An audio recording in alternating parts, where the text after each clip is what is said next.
Entonces estábamos diciendo que Dante y Petrarca pertenecen a ese paradigma medieval, feudal, ¿sí? En el que la nobleza gobernaba y organizaba la vida de la ciudadanía, y muchas veces lo atribuía a la decisión de Dios. ¿Se acuerdan? Dios decía que el rey podía reinar en ese territorio.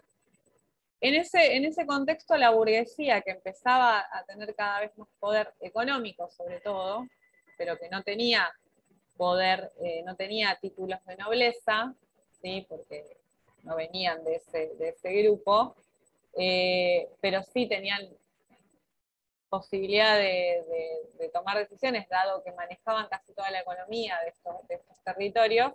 Bueno, empiezan a decir que tiene que haber un cambio de paradigma para que ellos también participen de las decisiones, de algún modo. Si esto lo explica Hauser, está en el programa, no está como contenido priorizado, pero si ustedes quieren leer un poco del contexto social y cultural de los periodos vinculados a la literatura, Hauser es un buen manual, ¿sí? Y después tienen los historiadores, ¿no? Ahí se me fue un historiador inglés que es muy, muy importante, ya me va a venir. Bueno, hay que dialogar un poco con la historia para saber qué pasaba, porque en ese contexto de producción y recepción aparecen estos textos, ¿no? El poderoso caballero, exactamente, la burguesía, por eso es súper interesante pensar en estos paradigmas, ¿sí? También en el Capital de Marx. Marx habla cómo se va produciendo la apropiación, ¿no? La generación de la propiedad privada, ¿sí? Entonces la burguesía es el ejemplo, en su máxima expresión de esto. Al tener poder económico dicen, bueno, ahora queremos poder político. Entonces proponen, ¿no?, que haya parlamentos, ¿no?, que las decisiones tengan que ver solo con los nobles, ¿sí? Va a iniciar un cambio de modelo de vida, un cambio de paradigma sociocultural o socioeconómico-cultural. Ese paradigma, el paradigma burgués, es el paradigma de la ciencia, ¿sí?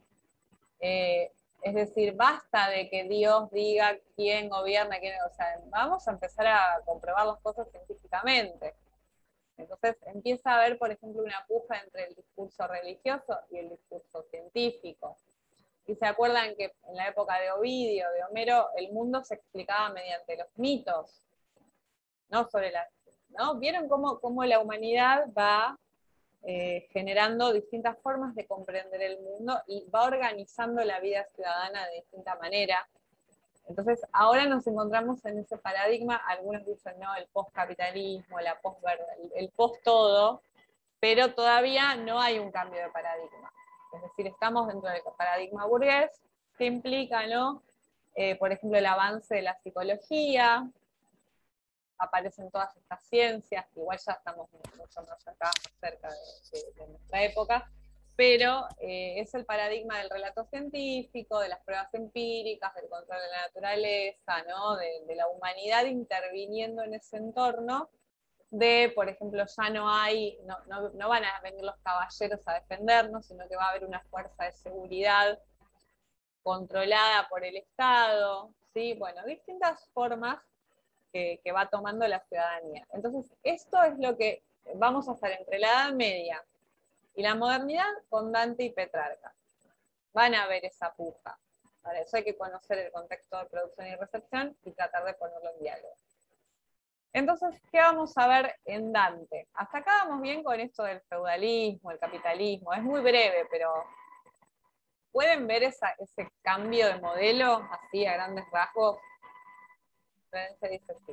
Sí, justamente una de las cosas que más me interesó de las lecturas fue fueron esos pequeños cambios que se fueron haciendo en cuanto al pensamiento, en esta materia y en otras, ¿no? Cómo a partir de las lecturas uno va viendo cómo cambia el pensamiento de a poco, pero la evolución del pensamiento, digamos que evolución. Sí, transformación o distintos momentos o cambios de paradigma, para no usar evolución, porque a veces evolución está como con el estigma del darwinismo, ¿no? del mejor vivirá y el otro morirá. Entonces, no usamos mucha evolución, pero sí se entiende la idea. Entonces, sí, es interesante ver, conocer dónde estamos parados, qué está pasando, cuál es la matriz social o el molde social en el que estamos, porque, por ejemplo, justamente por esa matriz, en esta matriz se está discutiendo la puja de género. Recién ahora, ¿no? Cuando había cuestiones que se naturalizaban.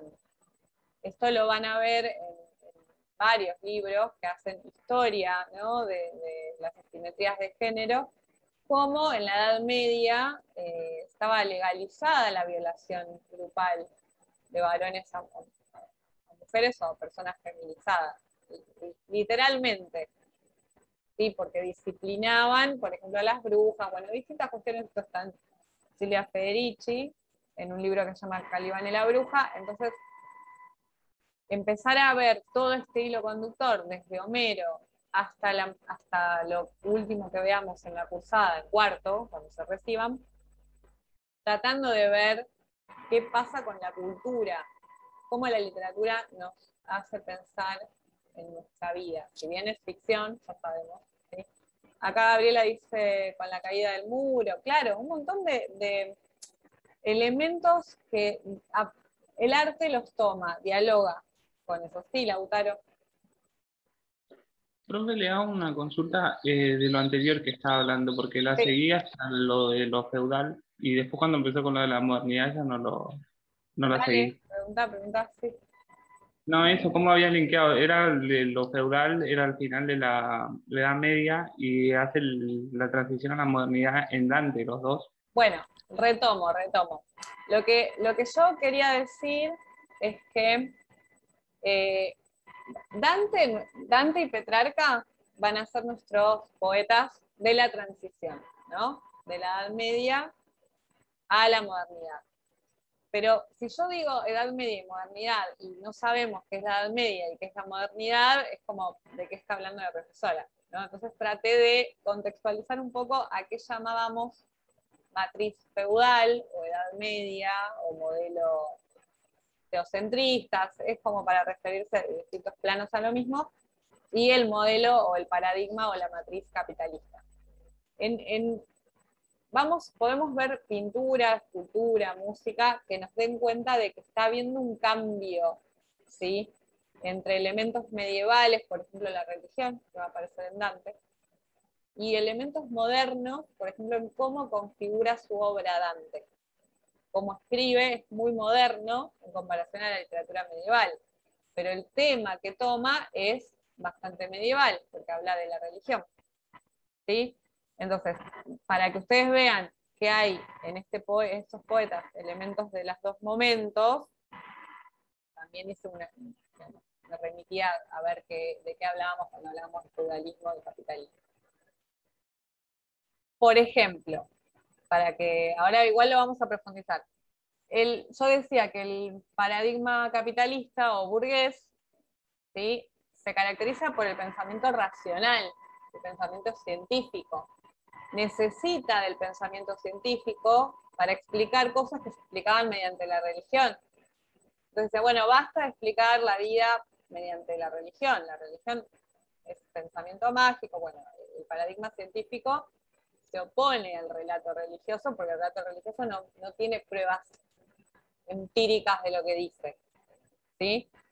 Entonces, vamos a ver esa racionalidad del mundo, la vimos en Sor Juana, ella emplea el soneto, es un poema racional, estructurado perfectamente, matemáticamente, ¿sí? Entonces, esa racionalidad la vamos a ver en cómo escribe Dante, cómo escribe, y vamos a ver lo medieval en el contenido de lo que escribe, ¿sí? Por eso vemos elementos de los dos modelos. ¿Vamos bien, Lautaro? Sí, profe, ahora lo entendí. Sí, igual yo no les voy a pedir que me hablen del paradigma burgués y eso, pero sí necesito contextualizar un poco porque tiramos modernidad y tiramos Edad Media y bueno, hay que remitirse. Entonces, van a ver que necesitamos todo el tiempo reponer información histórica. Y no podemos hablar de literatura y no saber qué estaba pasando, ¿sí? De todos modos, nos vamos a remitir en nuestro análisis a la obra.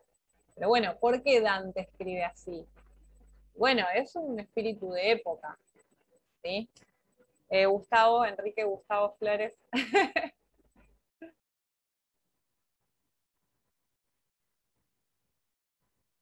Si ustedes pregúntenme si ven que estoy diciendo cosas confusas y raras. A ver, ¿Escuchás? dale, Enrique. Sí.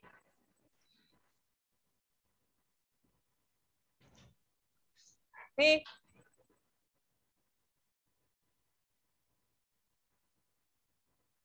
Estás en silencio.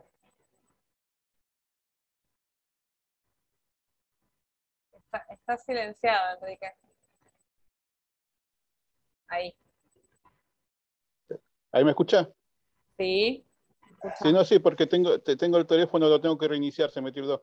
No, le decía que yo tenía entendido que con Cervantes se inició la novela moderna con el Quijote. Entonces, Cervantes queda en la edad moderna, o sea, es un Sí, escritor moderno. sí. Muy bien. Exacto. Eso lo vamos a Ah, ver después en tercero, pero sí, además es de 1600, ¿no?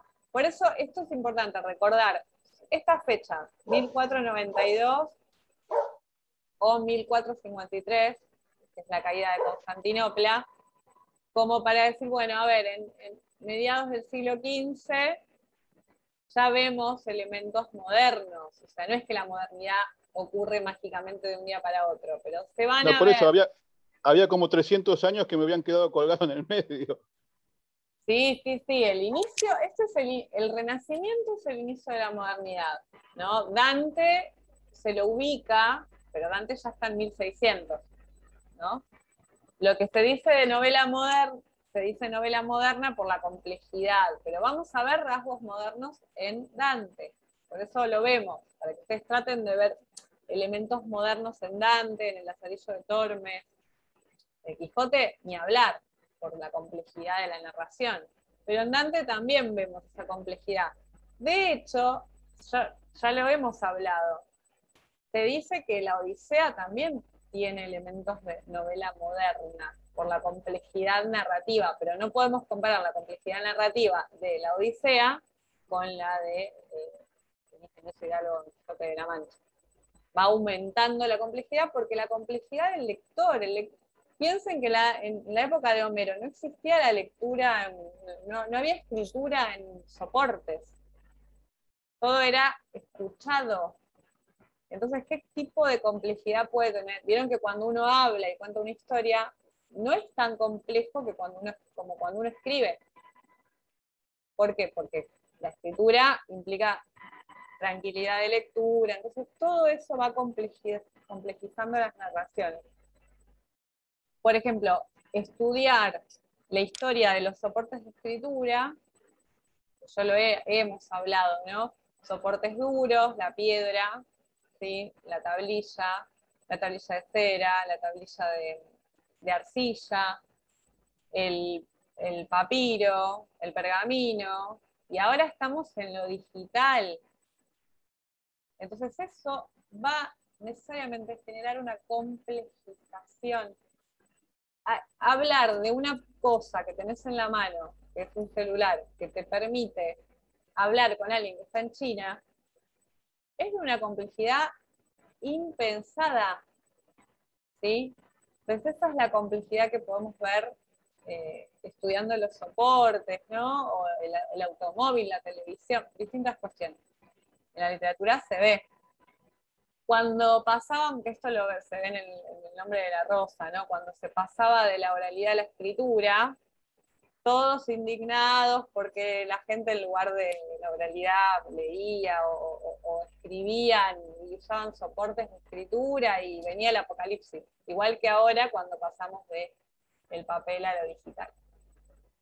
Entonces, cuando uno tiene una visión macro, grande, de los procesos y también micro, puede ver ese pequeño objeto, como en nuestro caso el libro de Dante, dialoga eso pequeño, eso micro con eso macro.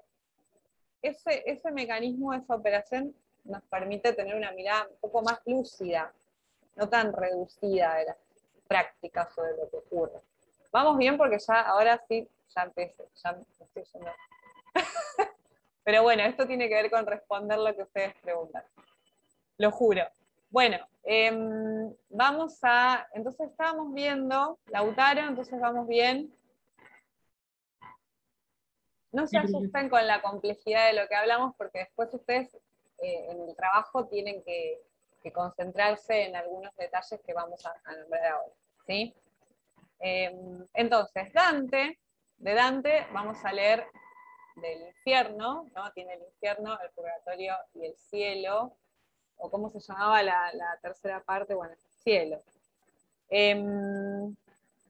Entonces, de ese canto, del canto del infierno, perdón, de la primera parte que es el infierno, vamos a leer solo el canto primero y el canto quinto. ¿Sí? Eso es lo obligatorio. 2 cantos. No van a tener que leer toda la Divina Comedia para ahora.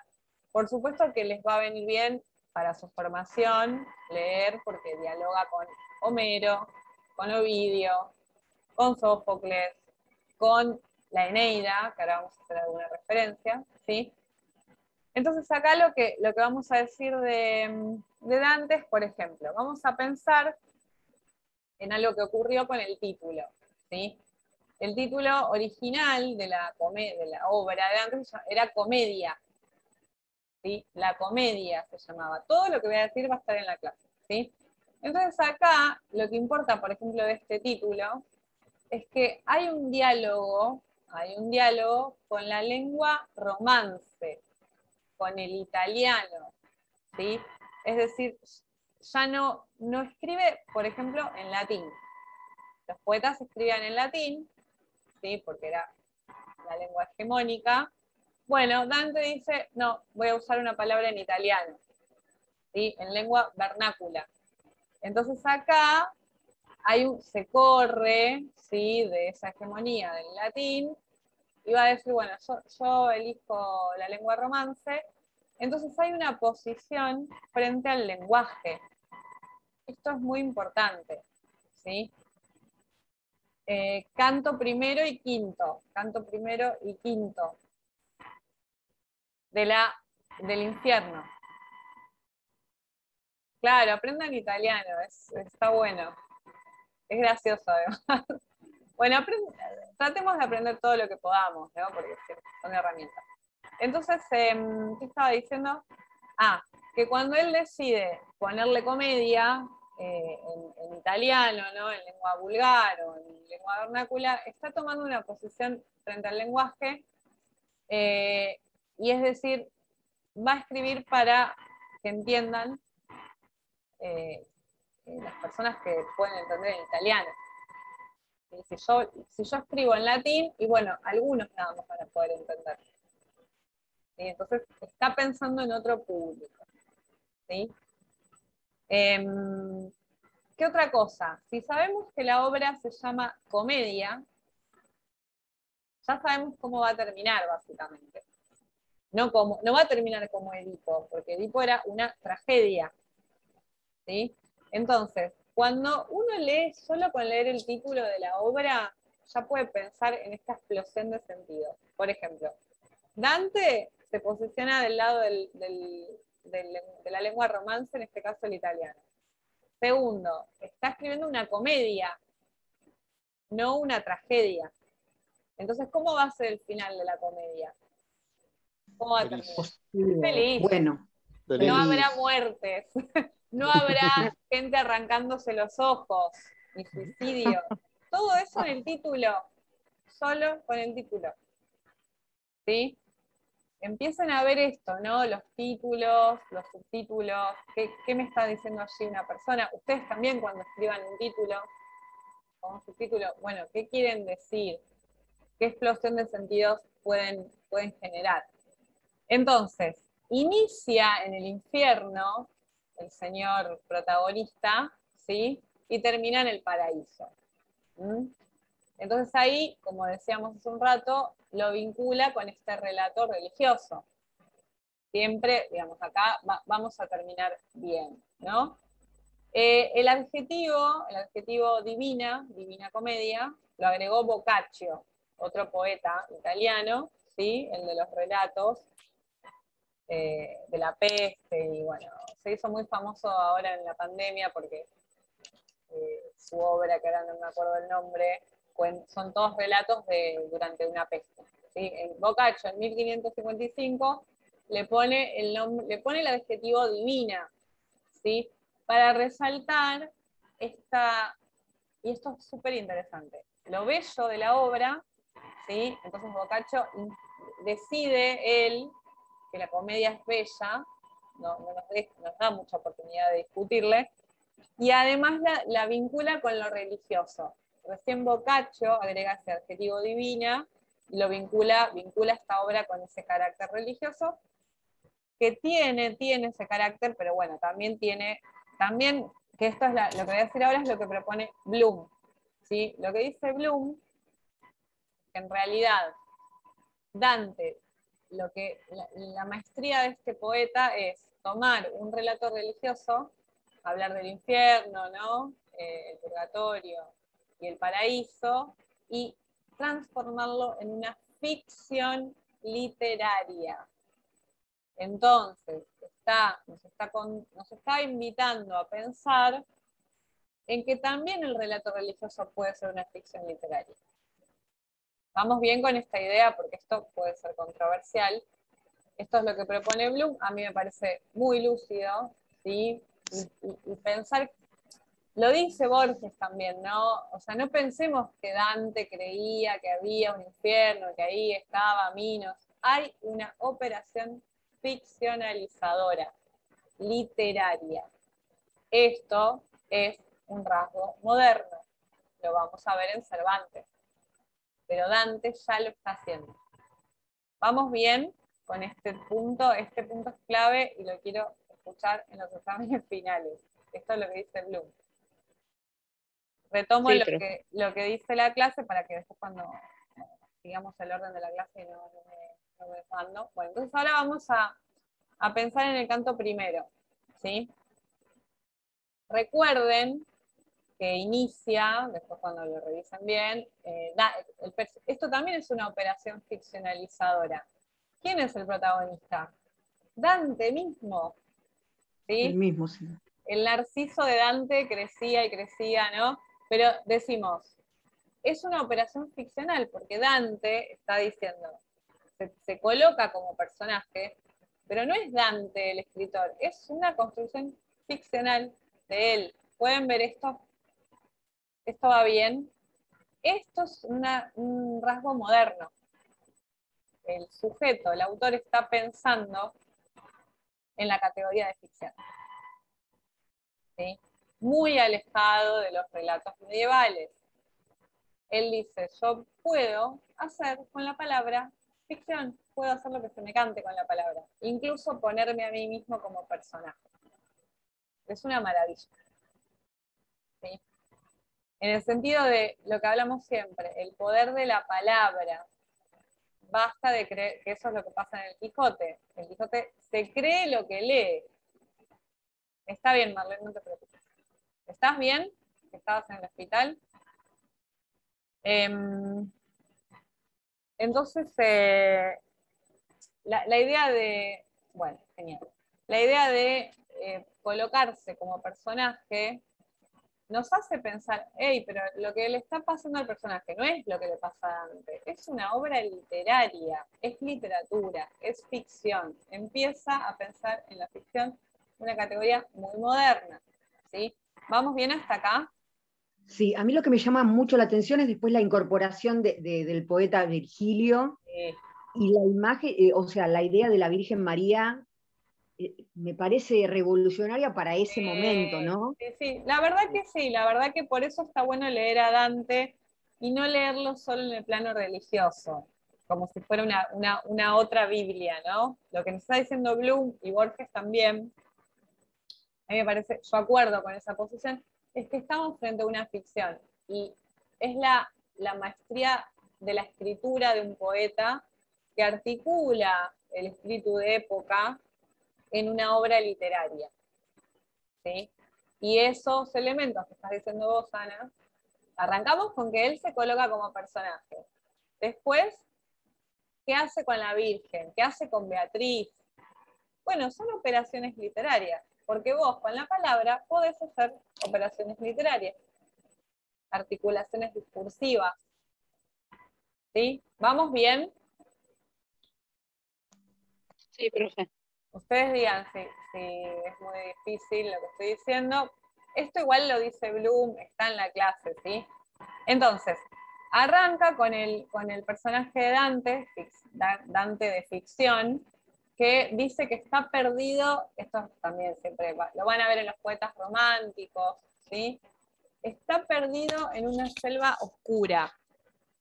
Es una metáfora, dice, ¿no? En el medio de la vía, es decir, a la mitad de su vida, está perdido en una selva oscura, lo acechan 3 fieras, ¿sí? El leopardo, el lobo, el león, y ahí hay toda una interpretación, ¿no? de los pecados, ¿no? que representa cada animal. El leopardo, la pantera, la lujuria, el lobo, la avaricia, el león, la soberbia, el orgullo, la ambición material. Entonces es un personaje que está perdido en la vida.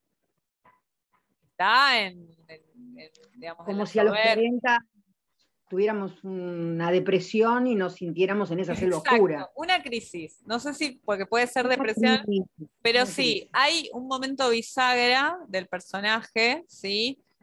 Que dialoga con la vida humana. Por eso dialoga con la épica, porque es el camino del héroe, que es el camino de una persona en su vida, ¿sí? Entonces se encuentra en un momento crítico, ¿no? Lo persiguen estas metáforas, esta avaricia, lo que fuere, ¿y quién lo va a salvar de caer en lo peor de todo? Un poeta, ¿sí? Virginia. Virgilio, ¿no? Viene en su ayuda, ¿no? Está ahí, lo están por atacar las fieras, y aparece el poeta Virgilio, autor de la Eneida, ¿sí? Ahora vamos a pensar un poquito en la Eneida. Es una obra del periodo del Imperio Romano, del periodo de Augusto, ¿sí? Del siglo I antes de Cristo, encargada esta obra por Augusto, es decir, que una obra con un sentido político tremendo, ¿sí? En la que se cuenta la historia de Eneas, un troyano que ha sobrevivido a la caída de Troya, y será el fundador mítico de Roma. Y por supuesto, como es hijo de Afrodita, o Venus, en el caso romano, y Venus supuestamente, y Augusto desciende de Venus, entonces Augusto desciende de Eneas. ¿No? Hay toda una operación de justificación del poder de Augusto. No nos vamos a meter acá todo con la Eneida, pero por algo Dante pone a Virgilio y no pone a Homero. ¿Sí? Entonces pensemos por qué, y este Virgilio, lo dice Borges y Bloom, es símbolo de la sabiduría, Beatriz también, ¿no? Pero de la razón, en realidad. ¿Sí? Entonces, por algo coloca allí a este poeta, que es el poeta romano por excelencia. Bueno, ¿quién quiere hablar? ¿Alguien quería hablar? ¿O nadie? Yo tengo a Virgilio como que es la razón y a Beatriz como la fe. Sí, es la razón. La razón. También, bueno, ahí, es decir, Beatriz, lo que va a decir Bloom es que es esta fe, esta creencia, ¿no? Indiscutida, que es la fe, pero además, y esto recuérdenlo para el examen final y lean Bloom, es lo que permite que Dante sea poeta, Beatriz. Porque Dante está en la selva oscura, ¿no? Está ahí, no sabe quién es, lo va a acompañar Virgilio, el poeta romano por excelencia, pero Virgilio, que esto siempre es a mí me causa mucha gracia, no va a poder salir. Lo acompaña por el infierno y el purgatorio, pero el paraíso no, porque vos sos un hereje. Entonces hay como una idea, no está bautizado, pero además, Dante, digamos, lo que decimos algunos, me parece que está en Bloom esto, es mejor que Virgilio, lo supera, moralmente, Poéticamente. poéticamente. En la construcción ficcional que hace él en la Divina Comedia, Dante puede hacer todo el recorrido y transformarse en este poeta de la transición o de fines de la Edad Media. Virgilio, construido por Dante, decide eso, llega hasta el purgatorio. Entonces fíjense cómo Dante va construyendo toda la ficción. Entonces, bueno, a Virgilio lo pongo acá, me acompaña acá, significa esto. Bueno, después termina acá y acá sigo yo porque yo soy el poeta de la lengua vernácula, ¿no? Del italiano. Entonces es todo está pensado. No es que el sujeto vino la inspiración y mágicamente, no. Hay una construcción ficcional. Eso es lo moderno. Una operación con la palabra. Todo lo que decimos está pensado, ¿sí? Todo está articulado. Nadie habla, de hecho, incluso desde el interior de nuestra cabeza, todo lo pensamos para decirlo. No hay cosa de inspiración mágica, ¿sí? A ver qué dice, ¿qué es esto? Micaela, un director de cine poeta. No entendí eso, Micaela. No, como que es muy cinematográfico. ¿Qué? Claro, Sí, como está que bien. está escribiendo una peli. Sí, muy bien. En realidad, una película es un guión que cumple generalmente con estas categorías del camino del héroe, ¿sí? Del conflicto, cómo se resuelve el conflicto. ¿Alguien más habló? Muy bien, Micaela. No, si es una construcción, entonces todos los nombres que él cita, como por ejemplo a Ulises, siempre están no de una mirada literal, sino de una mirada perspectiva de él, cuando lo escribió. Es que piensen ustedes cuando ustedes escriben un trabajo o un poema. Bueno, ponen algo allí para que tenga un sentido, ¿sí? Cuando él coloca a Ulises ahí, está pensando en un Ulises que no quiere volver de ningún modo a Ítaca. Esto es una interpretación que está en el texto de Bloom, ¿no? Entonces, Dante dice, no, para mí Odiseo no quiere volver. Y hace una interpretación nueva de Ulises. Eso es literatura, es operar, poner, ¿no? Articular los personajes, las acciones para decir algo.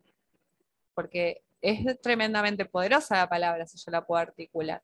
Bueno, hacemos un último ingreso y terminamos Dante y Petrarca, lo prometo. Ahí vamos.